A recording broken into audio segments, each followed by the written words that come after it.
Ya, sejumlah kalangan menyebut langkah Polri memproses hukum laporan tiga institusi atas koordinator Kontras Haris Azhar sebagai sebuah tindak kriminalisasi. Namun Polri menyatakan itu justru sebuah langkah untuk menghormati hukum. Di luar pro kontra ini, benarkah Haris Azhar sepatutnya diapresiasi sebagai whistleblower untuk aksi bersih-bersih internal ketiga institusi dari oknum yang menyimpang? Kami akan mengulasnya. Sudah hadir bersama saya di studio malam hari ini ada Haris Azhar, Koordinator Komisi untuk Orang Hilang dan Korban Tindak Kekerasan Kontras. Mas Haris, terima kasih sudah datang di sini. Kemudian ada juga Pak Slamet Pribadi, Kombes Pol Slamet Pribadi, Kepala Bagian Humas BNN. Pak Slamet, selamat malam. Dan juga ada Ibu Lili Pantauli Siregar, Wakil Kepala Lembaga Perlindungan Saksi dan Korban LPSK. Dan juga melalui sambungan telepon, kita sudah juga bergabung dengan Kombes Pol Martinus Sitompul, Kepala Bagian Penerangan Umum Divisi Humas Polri. Selamat malam Pak Martinus. Selamat malam Bu Putri. Iya Pak Martinus, di sini ada Ibu Lili, ada Pak Slamet, ada Mas Haris, mungkin ingin menyapa dulu. Malam Pak Martinus, apa kabar? Oh, kabar baik. Selamat malam Pak Slamet, selamat malam Mas Haris, selamat malam Bu Lili Siregar. Oke, iya. Nanti saya akan ke Pak Martinus, tapi sekarang saya mau ke Pak Haris dulu, ke Mas Haris dulu. Mas Haris, ini sudah seminggu lebih bergulir ya, liar sekali sekarang. Apa yang sekarang ada di pikiran Anda? Saya senang semua masyarakat mendiskusikannya. Ini yang memang Anda harapkan ketika Anda pertama kali merilis ini? Sebenarnya bukan mau mencari perhatian publik, bukan. Tapi ini konsekuensi, perhatian publik itu konsekuensi. Kalau saya sudah hampir 20 tahun kerja di bidang advokasi hukum dan hak asasi manusia. Jadi memang menurut saya, ya saya ingin mendorong bahwa ada perubahan, gitu. Jadi waktu saya merilis tulisan tersebut, saya sudah punya informasi itu kan 2 tahun. Saya rilis itu dengan tujuan supaya negara bisa merespon dan memperbaiki, termasuk institusi yang disebut atau memang jika ditemukan aparat-aparat gitu ya. Sekalipun responnya jadi bumerang justru. Soal saya dikriminalisasi. Atau Iya, itu saya sudah memikirkan bahwa saya bakal dikriminalisasi. Saya memikirkan bahwa ini mungkin saya bisa dibunuh gara-gara ini. Saya bakal Tamaes Langkun misalnya waktu itu waktu merilis rekening gendut dia juga dibacok. Jadi memang banyak, saya sudah tidak bisa hitung lagi, banyak banget orang yang mendukung saya tetapi juga minta saya berhati-hati. Saya insya Allah mudah-mudahan saya berhati-hati, tapi saya juga tetap ingin kasus ini bisa maju terus ya, soal narkoba tadi itu bisa diberantas. Karena saya kesian sama Pak Slamet dan kawan-kawan, kerja keras tapi barangnya masuk terus. Nah, ini kan nggak sesuai sama statementnya Presiden, katanya kejahatan luar biasa. Sampai kapan luar biasa? Nanti takutnya yang luar biasa ini bisa jadi biasa-biasa aja nanti kan. Oke. Pak Martinus, dikatakan kriminalisasi, saya mencatat tidak hanya Mas Haris yang mengatakan itu, ada puluhan akademisi menyatakan ini kriminalisasi, ada puluhan advokat dari Peradi menyatakan ini kriminalisasi. Jadi apa ini sebenarnya Pak Martinus? Begini, pemahaman kriminalisasi itu kan kalau tidak ada pasal, kemudian dibuat pasal untuk mengkriminalkan seseorang. Tapi ini bukan kriminalisasi, ini ada pasal penghinaan, pasal pencemaran nama baik. Ada pejabat Polri yang terima 90 miliar. Sehingga mereka diwakili oleh satu orang untuk memberikan pengaduan. Saya kira ini kan bagian dari satu proses penegakan hukum bagi mereka yang katakanlah mereka yang memiliki kebebasan. Kita memiliki kebebasan, tapi kebebasan dalam berbicara, berpendapat tentu harus bertanggung jawab atas kebebasan yang kita berikan. Jadi ini adalah bagian dari yang diadukan oleh yang mewakili pejabat Polri. Kemudian ada juga pengaduan dari TNI, kemudian ada pengaduan dari BNN. Tentu sebagai lembaga yang melakukan proses penegakan hukum, kita melakukan proses penegakan hukum. Tapi Mbak Putri, saat ini sekarang masih dalam proses penyelidikan. Artinya kami masih mengumpulkan fakta-fakta, informasi, kemudian menentukan siapa nanti akan menjadi saksi, kemudian siapa yang menjadi ahli, itu yang kita lakukan. Di samping itu, ada satu penelusuran oleh katakanlah sebuah tim yang diperintahkan Pak Kapolri untuk menindaklanjutin informasi yang disampaikan Mas Haris. Nah, progresnya sejauh apa? Ya, ini kan masih bekerja. Ini kan terkait dengan apa yang disebut di dalam surat oleh Mas Haris. Sehingga ini secara internal ini dilakukan penelusuran. Ini kan bekerja dari Propam maupun Irwasum. Jadi saya kira ini bukan kriminalisasi. Saya kira ini adalah satu proses penegakan hukum bagi mereka yang memberikan informasi tetapi tidak berdasar fakta, sumir, prematur, kata Bapak Kapolri. Tentu kemudian ada hak orang untuk melakukan, katakanlah klarifikasi, melakukan upaya-upaya proses penegakan hukum. Oke, jadi kalau misalnya sekarang kita memberikan, masyarakat umum memberikan informasi, membuka informasi tapi tidak berdasarkan fakta, sumir dan segala macamnya, berarti bisa kena pasal itu ya Pak? Saya kira ini kan bagian dari pertanggungjawaban hukum. Tidak semua tentu dalam hal menginformasikan. Orang kalau menginformasikan, Mas Haris mencontohkan ada seorang yang melakukan laporan kehilangan sepeda motor, kemudian harus polisi yang mau mencari pelakunya. Betul pelaku, tapi di situ kan bisa dicatat siapa saksinya, di mana kejadiannya, siapa orangnya, barang buktinya apa. Itu kan sangat jelas. Kalau 90 miliar, bagaimana transfernya, per kurir kah, tunai kah, di mana, diterima. Baik, tapi sebenarnya Pak Martinus, Pak Martinus kalau misalnya dilihat ya, pernyataan misalnya mengatakan aparat hukum ada kemungkinan bisa terkait dengan perdagangan narkotika. Ini juga pernah disampaikan oleh Panglima TNI Jenderal Gatot Nurmantio. Jelas-jelas disebutkan bisa pemerintah, bisa TNI, kemudian juga ada Pak Fatur Rahman, ini salah satu direktur di BNN juga keterlibatan hukum bisa terjadi, termasuk BNN dan kepolisian. Jadi itu seperti hal yang biasa disampaikan oleh banyak pejabat institusi terkait juga Pak Martinus. Apa karena angkanya disebut makanya sekarang?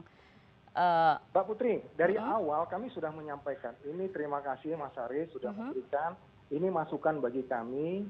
Ini malah kemudian Pak Kapolri merespon dengan menugaskan Pak Kadifumas untuk melakukan komunikasi, ingin mendapatkan informasi yang lebih dari apa yang tertulis. Namun ternyata sama, sehingga kemudian Pak Kapolri kemudian menugaskan Irwasum dan Kadifropam untuk menindaklanjuti, menelusurinya itu secara internal. Kan itu sangat 90M, ada 2 kasus, sehingga 2 kasus pada saat berhubungan dengan Freddy itu yang dilakukan penelitian. Nah, penelusuran ini yang dilakukan. Begitu Mbak Putri. Baik. Yang menarik juga kemarin hari Jumat Mas Haris di depan istana bilang terima kasih kepada Pak Jokowi dan juga Pak Buas yang merespon ini dengan baik, dan saya dengar juga Mas Haris juga kooperatif kepada BNN kan, jadinya kenapa ini dilaporin? Masih dilaporkan itu agak-agak. Pada saat broadcast pertama itu meluncur, kata dia ini, saya penelpon yang pertama. Saya hanya konfirmasi, bener nggak ini broadcast, kan biasanya banyak tuh broadcast yang ditambah-tambahin ya. Dia jawab tegas, iya betul. Tanya berikut, ada yang konkret nggak Kang? Kata, saya hanya menerima seperti itu.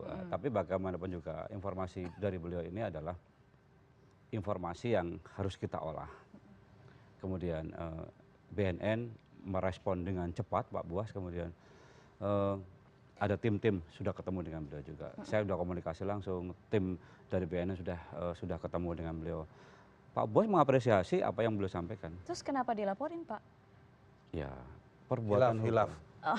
Kan perbuatan hukum harus dipertanggungjawabkan secara hukum. Enggak apa-apa. Atau Kita main di hukum. Biar kompak aja, karena 3 institusi ini, ayolah, okelah, BNN juga dukung. Ya, kira-kira begitulah. Kira-kira begitu juga. Ya kan itu kan perbuatan hukum. Harus kita selesaikan dengan cara hukum. Tapi sekarang kemudian kan Pak Buas juga mengundang masyarakat untuk memberikan informasi. Sangat. Gitu. Nah sekarang bagaimana memastikan bahwa mereka itu juga tidak kemudian diperlakukan hal yang sama seperti Mas Haris? Oh beda. Kalau orang karena itu bisik-bisik informasinya rahasia gitu? Oh tidak. seseorang yang memberikan informasi, memberikan laporan, pengaduan itu ada mekanisme yang cepat. Artinya apa? Siapa sedang berbuat apa sedang diapakan, kapan, di mana, bagaimana caranya. Itu jelas sekali. Meskipun ada standar minimal, tidak harus detail. Nanti kita mengembangkan. Apa yang disampaikan Kang Aris itu terlalu umum. Nah, jadi harus digali lebih besar lagi. Terlalu umum dan ke media, mungkin itu masalahnya. Langsung dijebloskan ke dalam media yang besar, menjadi itu. viral.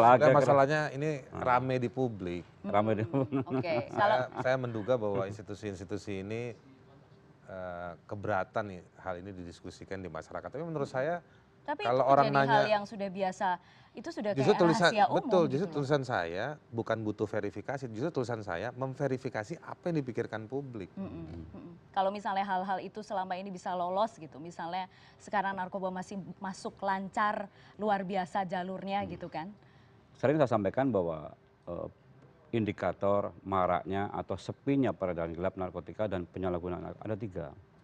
Pertama pada pelakunya, pada penjahatnya, pada sindikatnya. Yang kedua pada penegak hukum dan penegakan hukum. Masih backing nggak? Serius nggak menangani? Yang ketiga indikator yang paling penting lagi ini adalah indikator pada konsumennya, pada pengguna, pada penyalahguna. Kalau konsumen ini pada pengguna masih membutuhkan narkotika saja, itu bandar itu terus berujuk. Ada teori supply and demand, permintaan dan penawaran. Ketika permintaan ini meningkat, maka penawaran. Jadi kalau kita hanya berbicara dari sisi pelaku saja, kurang pas. Jadi indikator 3-3-nya itu harus disambung menjadi satu.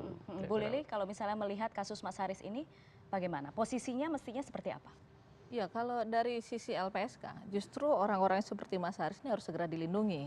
Apalagi undang-undang kita sudah tegas menyebutkan di pasal 5 ayat 3, tidak hanya saksi, tidak hanya pelapor, tidak hanya saksi pelaku bekerja sama, tetapi juga orang-orang yang mempunyai informasi dan memiliki informasi penting dalam sebuah peristiwa pidana diketahui walaupun dia tidak melihat sendiri, tidak mendengar sendiri, misalnya tidak mengalami sendiri, tetapi dia punya info untuk itu, maka undang-undang sudah harus memberikan perlindungan kepada yang bersangkutan. Juga di pasal 10 juga menyebutkan bahwa jadi secara syarat semuanya sudah memenuhi. Sudah memenuhi untuk itu. Jadi LPSK memang sudah mencoba membangun tim untuk jika ternyata Mas Haris dan teman-teman yang memang membutuhkan perlindungan, kita gerak cepat karena memang pemberian perlindungan itu sifatnya adalah sukarela, maka kita mencoba menawarkan itu kepada Haris dan teman-temannya gitu. Posisinya whistleblower? Posisinya adalah orang yang mengetahui informasi penting, tapi dia bukan mengalami, bukan melihat dan bukan mendengar, tetapi juga mempunyai informasi untuk itu. Jadi memang di pengembangan pasal 5 itu dari Undang-Undang 13 ke Undang-Undang 31, jadi orang-orang seperti ini bisa diraih. Kalau dulu kan hanya saksi, pelaku, pelapor. Sekarang bukan pelapor saja. Oke. Apakah sekarang Polri misalnya ingin dan mau bekerja sama dengan Haris Azhar yang kemudian bisa dilihat memiliki informasi, sekalipun tadi Pak Martinus sudah menyatakan ini sumir. Sesaat lagi tetap bersama kami di CNN Indonesia.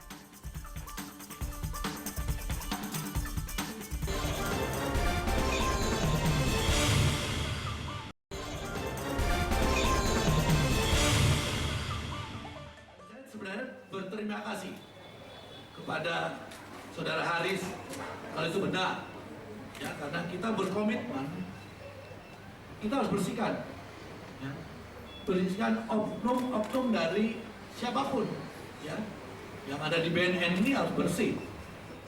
Ya, saya masih dengan 3 narasumber di studio, ada Mas Haris Azhar, kemudian ada Pak Slamet Pribadi dan juga Ibu Lili dari LPSK.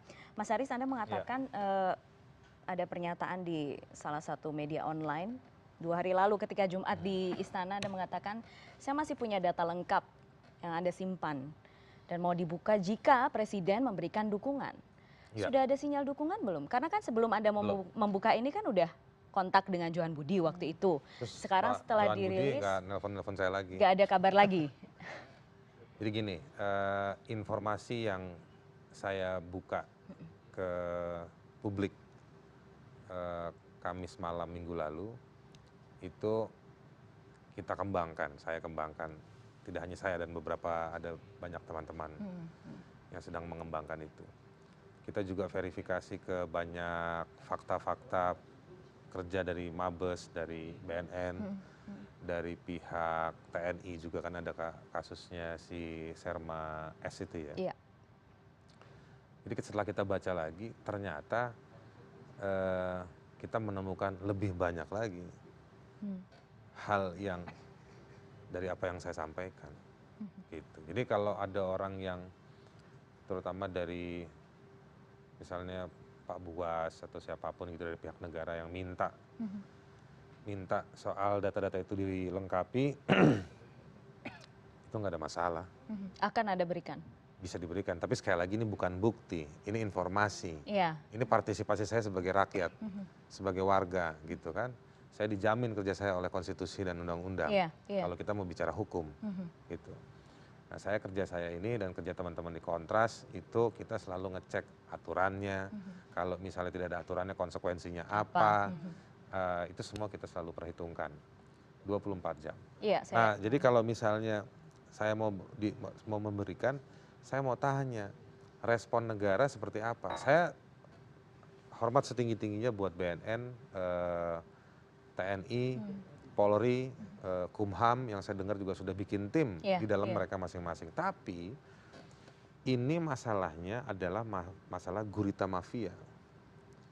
Jadi ini bukan soal mohon maaf kelakuan personil oknum tertentu saja yang didisiplinkan dan ujungnya paling berat dipecat.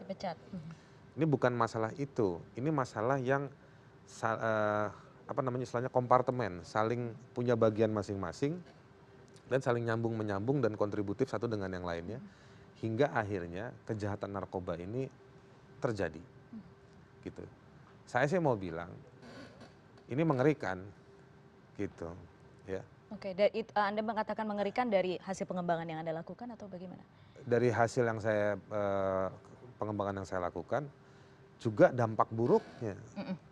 Dampak buruknya, bayangkan saja narkoba yang begitu memuakkan, menyakitkan dan ngerusak. Ternyata itu dia berkeliaran di negeri ini bebas tunggang langgang. Oke, baik. Nah, oleh karena itu penting ada satu kepemimpinan yang konsolidatif. Semua institusi ini pimpinannya itu ada di presiden. Nah, saya yakin betul ya, masyarakat, saya dan banyak teman-teman warga negara pengen betul melihat ini terkonsolidasi. Mari Bapak Ibu yang ada di TNI, BNN, Polri, Kumham, Bea Cukai, Perdagangan, bersama lembaga-lembaga pengawas, Ombudsman, LPSK, dan lain-lain. Ayo nih duduk bareng-bareng, masyarakat perwakilannya siapa duduk bareng-bareng, kita urai ini sama-sama. Informasinya banyak, ada. Masyarakat yang mau ngasih informasi banyak. Dan masalahnya sekarang jangan masyarakat kasih informasi terus dikriminalkan. Oke, itu dia. Pak Martinus, masih bersama kami? Pak Martinus, iya. Pak Martinus, Mas Haris barusan menyatakan bahwa dari informasi yang pertama kali ia dengar dari Freddy Budiman, kemudian sekarang tim internal dari Mas Haris, dari Kontras, teman-teman Kontras melakukan pengembangan dan menemukan banyak data. Apakah Anda ada kemungkinan untuk bekerja sama, mungkin meminta data itu dari Haris Azhar, dari teman-teman Kontras, tapi ini sekali lagi juga informasi, karena tadi Anda sudah mengatakan bahwa informasi jika dinilai sumir bisa dikriminalisasi. Halo? Iya, Pak Martinus. Iya, apa pertanyaan Anda apa? Iya, apakah ada kemungkinan Anda bekerja sama sekarang dengan Haris Azhar dan teman-teman Kontras yang juga sekarang sudah memiliki data-data pelengkap? Saya kira Pak Kadif Humas ya diperintah Pak Kapolri kemudian bertemu itu adalah untuk meminta data tambahan. Tapi karena memang data yang disampaikan pada hari Sabtu yang lalu, minggu yang lalu adalah masih sama sehingga dan di beberapa media Mas Haris dan sekarang juga Mas Haris juga menyampaikan bahwa ada data itu sifatnya informasi. Saya kira pengertian data dan informasi kan memang berbeda.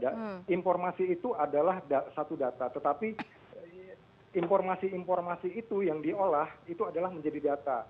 Itu secara akademik mengatakan seperti itu. Kalau hanya satu saja informasi, tapi ada beberapa informasi yang diolah kemudian menjadi informasi itu diolah itu menjadi data. Supaya kita bisa pisahkan pemahaman itu. Nah, apa informasi apapun yang disampaikan oleh saudara Mas Haris nantinya adalah itu bagian yang penting bagi untuk menelusurin Tadi ada 2 yang dilakukan Polri melalui Wasum dan Kadipropam menelusurin, itu penting untuk menelusurin. Nah, dalam proses penegakan hukum apa yang dilaporkan oleh rekan-rekan teman-teman TNI dan BNN dan yang mewakili anggota Polri, tentu itu bagian dari proses penyelidikan yang saat ini masih berlangsung. Itu adalah bagian dari konstruksi hukum, tanggung jawab hukum bagi mereka yang menginformasikan, memberitahukan yang sumir. Seperti itu kondisinya, Bu Putri. Oke, jadi masih ada chance itu ya Pak Martinus ya?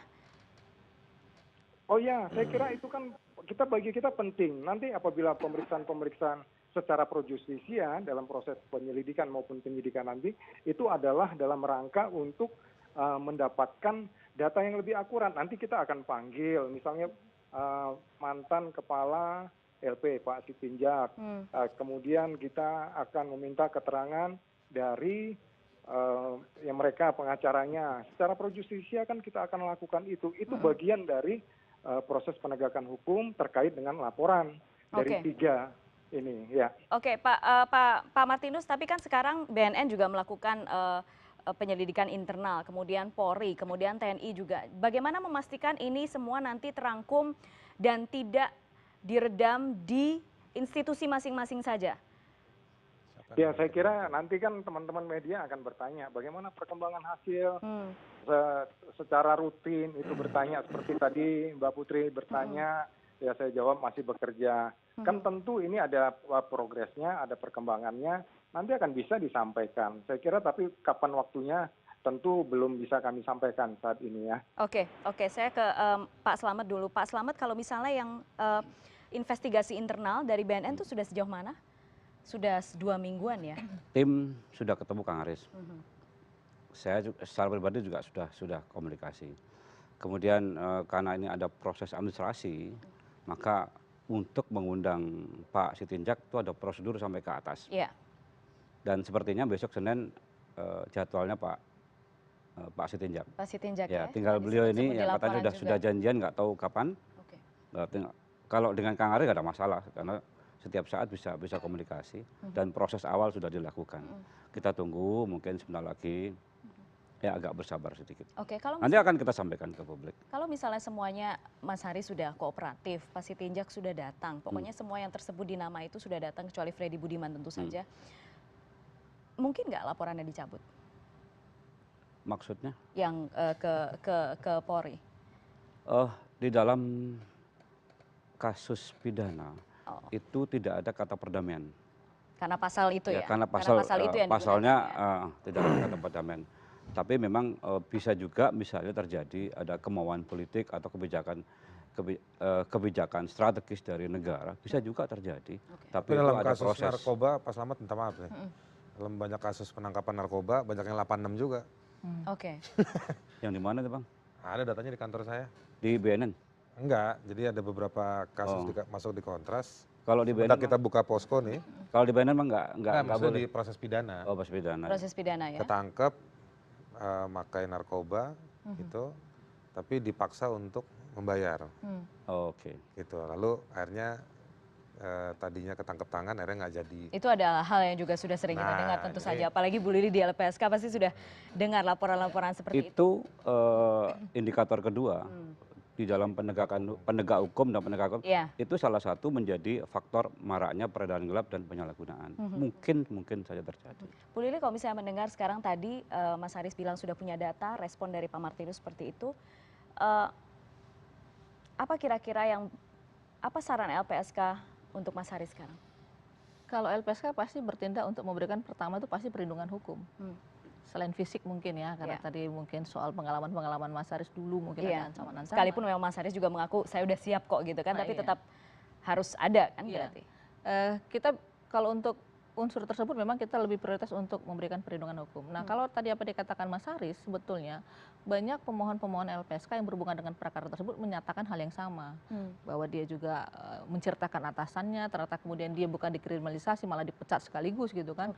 Ditahan semua, barang bukti yang mau direncanakan untuk diberikan juga malah diambil gitu. Dan ini yang selalu Jadi misalnya ada bawahan melaporkan atasannya, dan itu beberapa case itu ada di LPSK. Walaupun kemudian terakhir dia menjadi seorang narapidana akhirnya dan dipecat dari kesatuannya gitu loh. Tapi kalau misalnya Ketua LPSK mengatakan LPSK siap memberi perlindungan asal Mas Haris meminta. Mas Haris sudah ada rencana untuk itu belum?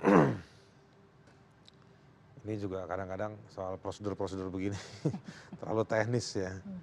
Saya sih kalau personal sama Bu Lili sih alhamdulillah baik lah. Cuman kadang-kadang saya melihat LPSK itu terlalu teknis gitu. Kayak apa ya namanya, kayak orang ngecas HP. Bisa terisi baterai kalau memang ada stop kontak. Menurut saya begini, ada fenomena-fenomena yang terjadi publik luas. Harusnya LPSK juga bisa lebih aktif. Gerak dulu. Gitu. Ini bukan hanya saya sebetulnya, ada banyak orang yang memang penting dapat perlindungan. Dan perlindungan itu bisa ada yang sifatnya hukum, LPSK dimandatkan oleh undang-undang dan otomatis itu adalah mandat konstitusi. Ada juga kewajiban-kewajiban lain misalnya dari pihak polisi. Tetapi juga ada perlindungan lain yang namanya misalnya perlindungan politik dan perlindungan sosial. Artinya perlindungan politik kalau misalnya kepemimpinan politik hari ini tegas, jelas. Saya sekali lagi mendesak betul kepada pihak istana. Berkali-kali sama sekali tidak ada respons. Misalnya begini, presiden suka bilang ini narkoba ini kejahatan luar biasa, ya kan? Pak Slamet suka mengutip omongan presiden. Nah menurut saya luar biasa itu bukan hanya sekedar terus berulang, tetapi juga harus berani melihat sisi-sisi lain. Gitu. Kenapa? Saya orang yang menaruh hormat pada BNN, tetapi juga BNN dia tidak lepas dari kelemahan kan Pak. Yang juga harus dibantu gitu. Nah oleh karenanya masyarakat bisa membantu. Jadi sebetulnya proteksi terhadap saya, proteksi terhadap banyak saksi yang lain itu akan terjadi dan terbangun jika kasus membongkar mafia narkobanya juga berjalan. Di mana orang lama-lama berpartisipasi, turut serta. Dan yang pasti kan orang merasa mendapat jaminan keamanan dulu kan ketika ia berbicara. Di dalam undang-undang narkotika itu pelapor itu wajib diberikan perlindungan oleh penerima laporan, oleh penegakan hukum. Wajib, harus kita lindungi. Karena informasi yang dia dapat itu di dalam soal narkotika itu sangat membahayakan. Kalau misalnya Mas Haris di sini termasuk pelapor tidak? Memberikan informasi. Memberikan informasi. Sayangnya belum jelas, sayang ditahan 2 tahun, sayang gitu loh sayangnya. Sayangnya langsung dipublikasi banyak gitu loh. Paling nggak masih sayang lah. Masih sayang ya gitu. Oke, tapi ada sebenarnya pihak-pihak yang sangat menikmati sekali hal yang terjadi saat ini di Indonesia ya. Tentunya mereka yang memiliki bisnis narkoba yang berada di dalam. Satu poin buat beliau. Sekarang beliau sudah memperhatikan korban. Tadi bicara korban sekian. Saya suka sekali yang dia sampaikan. Oke. Masyarakat sudah waktunya memperhatikan korban. Jangan hanya pelaku saja yang diperhatikan. Nah makanya, tapi sekarang kita harus memberikan perhatian kepada pelaku, memastikan hal itu tidak berlanjut lebih jauh. Tetap bersama kami di CNN Indonesia.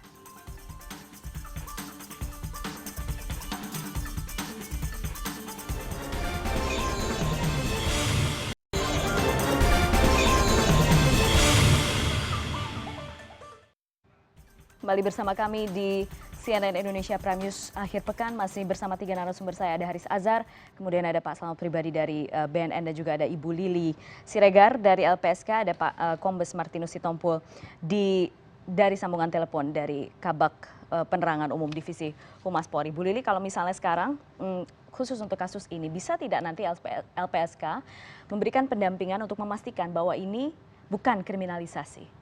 Iya, untuk memilah ini pidana murni atau kriminalisasi. Jadi untuk mengamankan posisi Mas Haris juga. Pertama saya mau sampaikan mungkin begini, bahwa apa yang kayaknya kesel banget gitu. Aduh, LPSK teknis banget gitu ya. Karena pertama kan perlindungan itu kan sifat sukarela. Ada beberapa contoh case, misalnya kita datang, kita raih, lalu keluarga bilang kita nggak butuh LPSK gitu. Nah, kalau kemudian ternyata bilang oke, maka LPSK kan membantu untuk membuat surat. Karena ini memang disyaratkan. Di undang-undang di pasal 29 juga disyaratkan, di pasal 28 disyaratkan misalnya. Nah, lalu kemudian kalau ini sudah dibikin sama Mas Haris atau timnya di Kontras, ya kan, lalu kita akan memberitahukan kepada seluruh institusi di mana kasus dia berada. Maka setiap waktu kapanpun diambil keterangannya, Harus LPSK harus mendampingi untuk itu. Dan surat untuk ini juga kita sampaikan. Jadi tidak sekedar pendampingan, ketika kasusnya ini kita amati, lalu kemudian kita mencoba membuat analisa hukum, kita akan komunikasikan. Apakah dengan TNI, dengan BNN, atau dengan Mabes Polri, atau kalau ternyata bergulir sampai ke kejaksaan dan ke pengadilan, maka juga pendapat hukum LPSK itu akan diberikan untuk itu.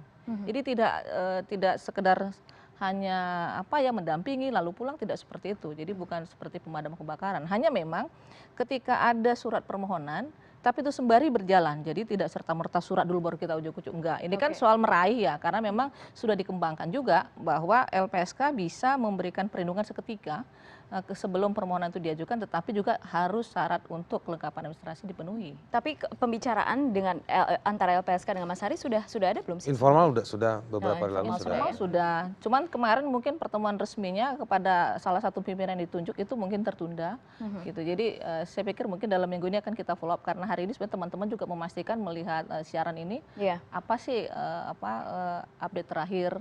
Apakah Mas Haris mungkin bisa komunikasi lagi, atau mungkin saja teman-teman lain misalnya untuk ini suratnya Bu Lili misalnya kan. Jadi kita bisa mensegerakan untuk itu. Takutnya datang ditolak. Iya. Enggak kan sudah informal, saya sudah bilang oke. Iya, sudah berarti oke, dan itu berarti juga memastikan bahwa ini benar-benar mengawal ini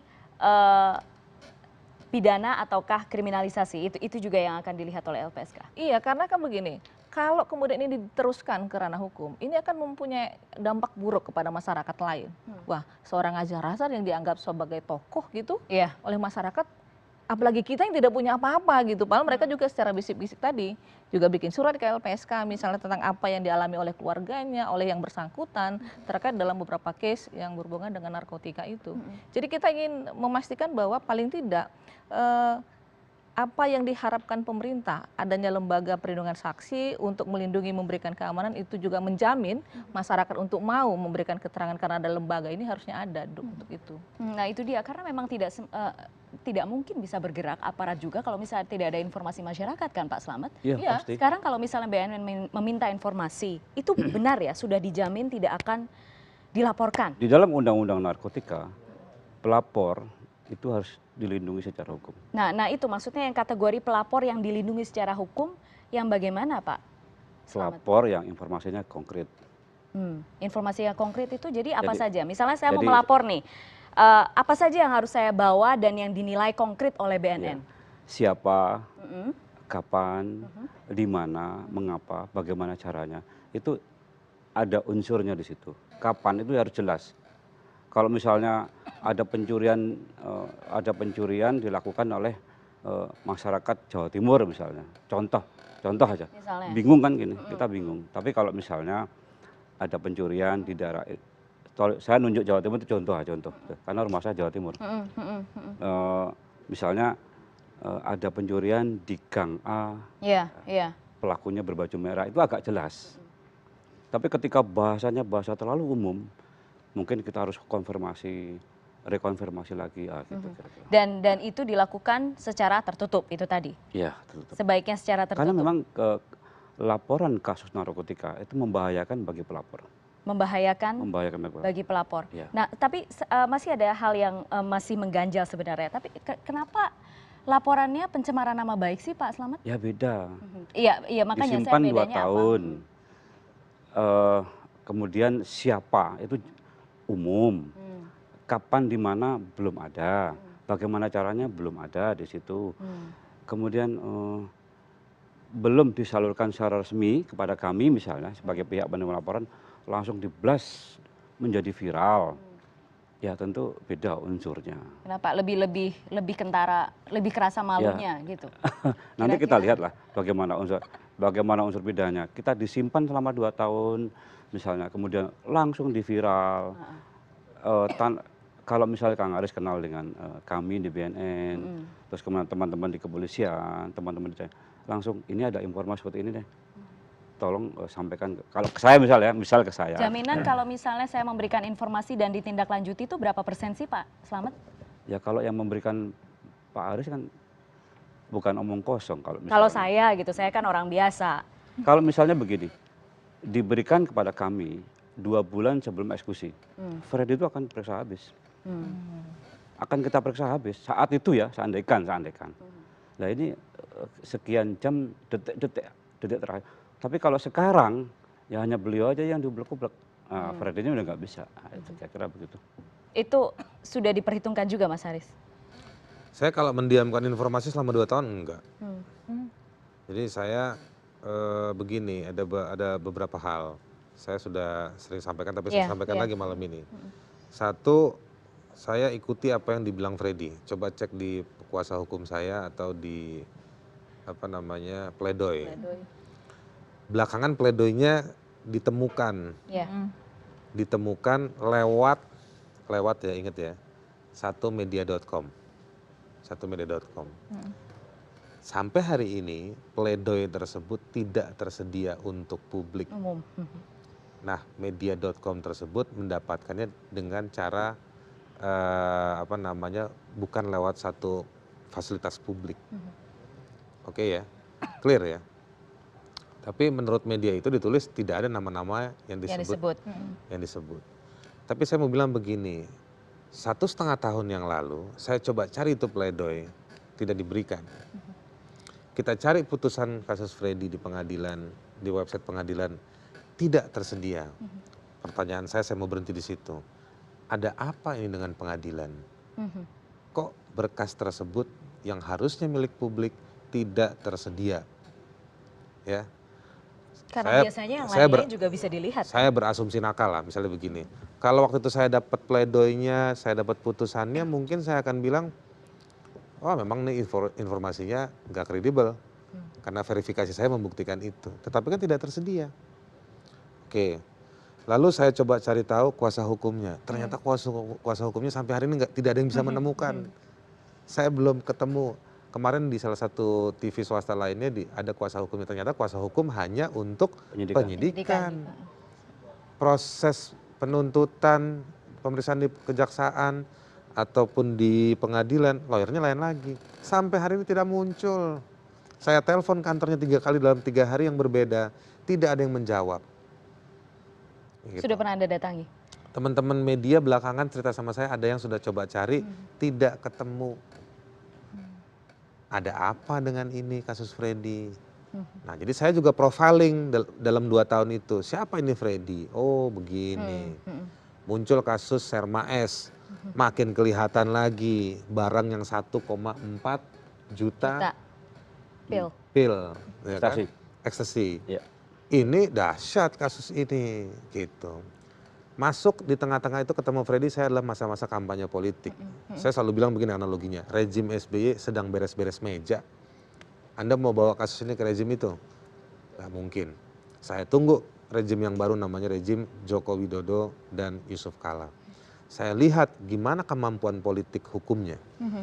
Hanya tidak dalam kurun 6 bulan, pecah peristiwa KPK versus Polri.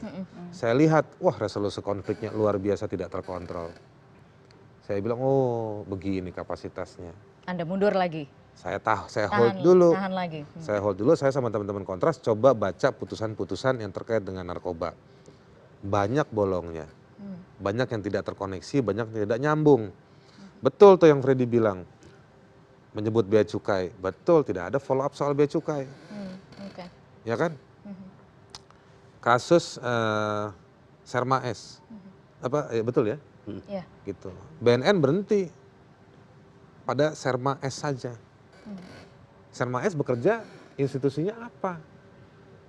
Siapa yang kasih dia perintah? Ya kan, tidak di follow up. Gitu. Nah, saya profiling itu semua, saya lihat, oh memang gitu. Dan itu jadi 2 tahun. Lalu saya tidak punya keyakinan, mohon maaf, saya minta maaf, saya tidak punya keyakinan pada institusi negara, misalnya pada Polri, atau pada jalur-jalur resmi. Kontras itu didirikan tahun 98. 18 tahun kami berdiri, itu mungkin sudah ada ribuan surat kami kirim ke DPR, ke polisi, ke Puspom TNI ya, berbagai hal. Dari ribuan respon kami, hanya sedikit yang direspon. Dari sedikit yang direspon, hanya sedikit yang ada kemajuan. Dari lebih sedikit yang ada kemajuan, lebih sedikit lagi yang bisa sampai ujung. Dari yang sangat sedikit bisa sampai ujung, lebih sedikit lagi yang bisa diselesaikan. Lebih sedikit lagi yang dapat keadilan. Itu kasusnya ada polisi barangkali ya, mukul orang. Tentara melakukan kekerasan di jalanan. Ini yang saya bawa datanya bombastis. Makanya yang dituduh sumir itu. Anda akhirnya memilih begitu. dirilis saja. Saya melihat dilema ini. Saya ingin negeri ini, bangsa ini memiliki satu pemerintahan yang sistemnya sangat responsif. Saya setuju dengan usulan Pak Slamet bahwa kita punya sistem ini, sistem itu. Tetapi masyarakat juga punya perasaan yang sama dengan saya soal kepercayaan. Makanya saya mau tambahkan di sini, itulah gunanya kami di namanya organisasi masyarakat sipil. Dia yang menjadi pemain tengah, informasi dari masyarakat yang kurang apanya Pak? Lokusnya, tempusnya, buktinya. Nah itu kami yang terima, kami yang kembangkan. Kami ambil resiko di situ. Kami luangkan waktu kami. Gitu kan. Nah itu yang kami coba olah, yang kadang-kadang memang tidak bisa dipenuhi sempurna, tapi kami coba bawa. Nah ketika mekanisme ini kami tahu tidak bakal menindaklanjuti, ya kami tempuh cara lain. Karena taruhan kami bukan soal prosedur saja. Ini ada situasi yang besar. Nah ini yang harus dicoba didiskusikan dengan cara yang lain. Dan menurut saya kalau kita bicara ke publik ini bagian dari bangsa ini. Jadi kenapa mesti... Dan mereka berhak tahu. Mereka berhak tahu. Dan institusi-institusi ini adalah institusi milik publik. Gitu. Betul, itu dia. Ketidakpercayaan. Pak Martinus masih bersama kami? Pak Martinus, masyarakat sekarang bagaimanapun harus diakui dan juga Anda pasti melihat perkembangan selama ini. Mereka sekarang melihat ini ada kriminalisasi. Sekalipun Polri sudah mengatakan ini bukan kriminalisasi. Tapi bagaimana memastikan agar kepercayaannya tidak tergerus sekarang Pak Martinus? Dan bagaimana memastikan bahwa saya, masyarakat umum yang memberikan informasi kepada Polri, merasa aman, merasa dilindungi, dan informasinya ditindaklanjuti? Ya, saya kira media dalam hal ini CNN juga kan harus memberikan pencerahan kepada publik ya. Dalam hal judul murni hukum atau kriminalisasi. Kriminalisasi sudah dijelaskan kalau kita buka lagi literatur yang ada itu apabila tidak ada pasal-pasalnya itu dipaksakan. Tapi ini jelas ada menggunakan 310, 311 dan kemudian Undang-Undang ITE. Dan tentu ini adalah bagian dari konsekuensi hukum dari masyarakat yang berdemokrasi, yang bebas untuk melakukan berpendapat, tetapi dalam bebas berpendapat itu harus juga memiliki tanggung jawab, bisa tanggung jawab sosial, tanggung jawab politik, tanggung jawab hukum. Nah, disinilah letaknya ada tanggung jawab politik tanggung jawab sosial, tanggung jawab hukum bagi masyarakat apabila menginformasikan yang katakanlah tadi sumir disampaikan. Nah, bagi apa pertanyaan tadi oleh Mbak Putri, tentu informasi-informasi dari masyarakat itu sangat kita butuhkan. Awal kita sampaikan bahwa ini masukan secara internal, kita lakukan penelusuran.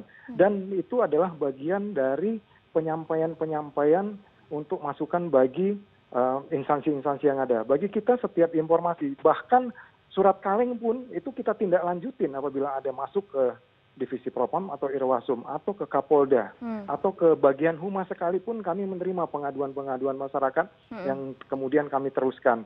Memang kami terbatas di dalam Divisi Humas itu untuk melakukan mediasi-mediasi atau melakukan penelusuran. Karena kami kemudian akan menyerahkan kepada mereka yang bertanggung jawab dalam hal ini adalah Irwasum, Itwasum, dan Propam. Tentu kami juga melayani masyarakat untuk memberikan pengaduan-pengaduan. Artinya banyak sebenarnya pintu-pintu untuk memberikan informasi-informasi tersebut. Dan seperti apa yang disampaikan Pak Slamet, tentu tadi informasi-informasi itu bisa memiliki lebih dalam makna, artinya bisa mengetahui ada saksi di situ, TKP-nya di mana, itu kan lebih memudahkan atau katakanlah itu lebih membuat terang suatu informasi-informasi yang disampaikan.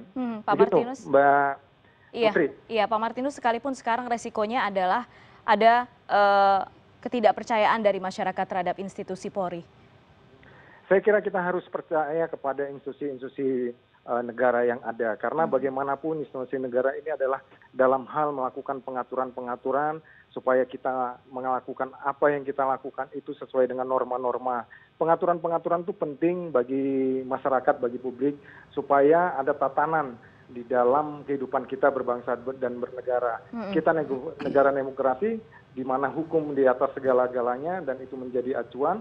Tentu kita juga perlu untuk melakukan satu penataan dan pengaturan-pengaturan sehingga memudahkan masyarakat untuk beraktivitas dengan baik, dengan kemudian melakukannya dalam rangka untuk pemenuhan kebutuhan hidupnya, dalam rangka kesejahteraan. Itu adalah bagian tugas-tugas dari institusi negara. Oke, ya, kapan rencananya Polri akan menindaklanjuti atau memanggil Mas Haris? Ya, masih dalam proses penyelidikan. Kami belum berkomunikasi dengan penyidiknya. Nanti apabila kami dapat informasi, nanti kami akan sampaikan ke publik.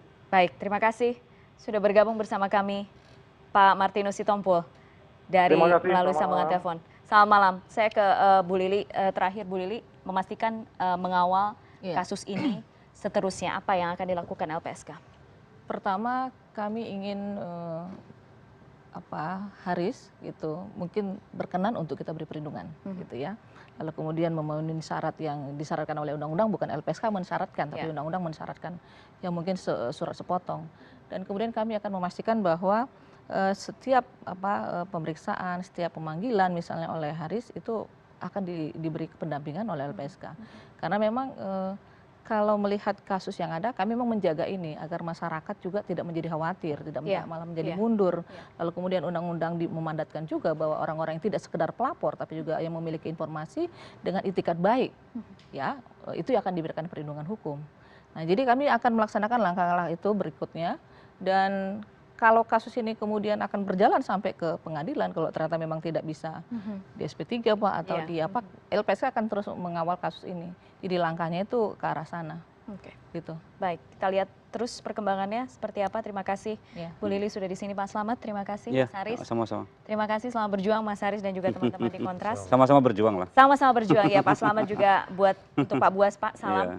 Dan kita tunggu perkembangannya lebih lanjut. Tadi sudah disampaikan juga oleh Kombes Martinus Sitompul bahwa penyelidikan masih berlangsung terhadap pelaporan terhadap Haris Azhar, dan tapi sudah disampaikan juga oleh Haris Azhar baru saja bahwa ia terbuka dan siap memberikan data yang dibutuhkan apapun oleh institusi yang membutuhkan, institusi penegak hukum tentu saja.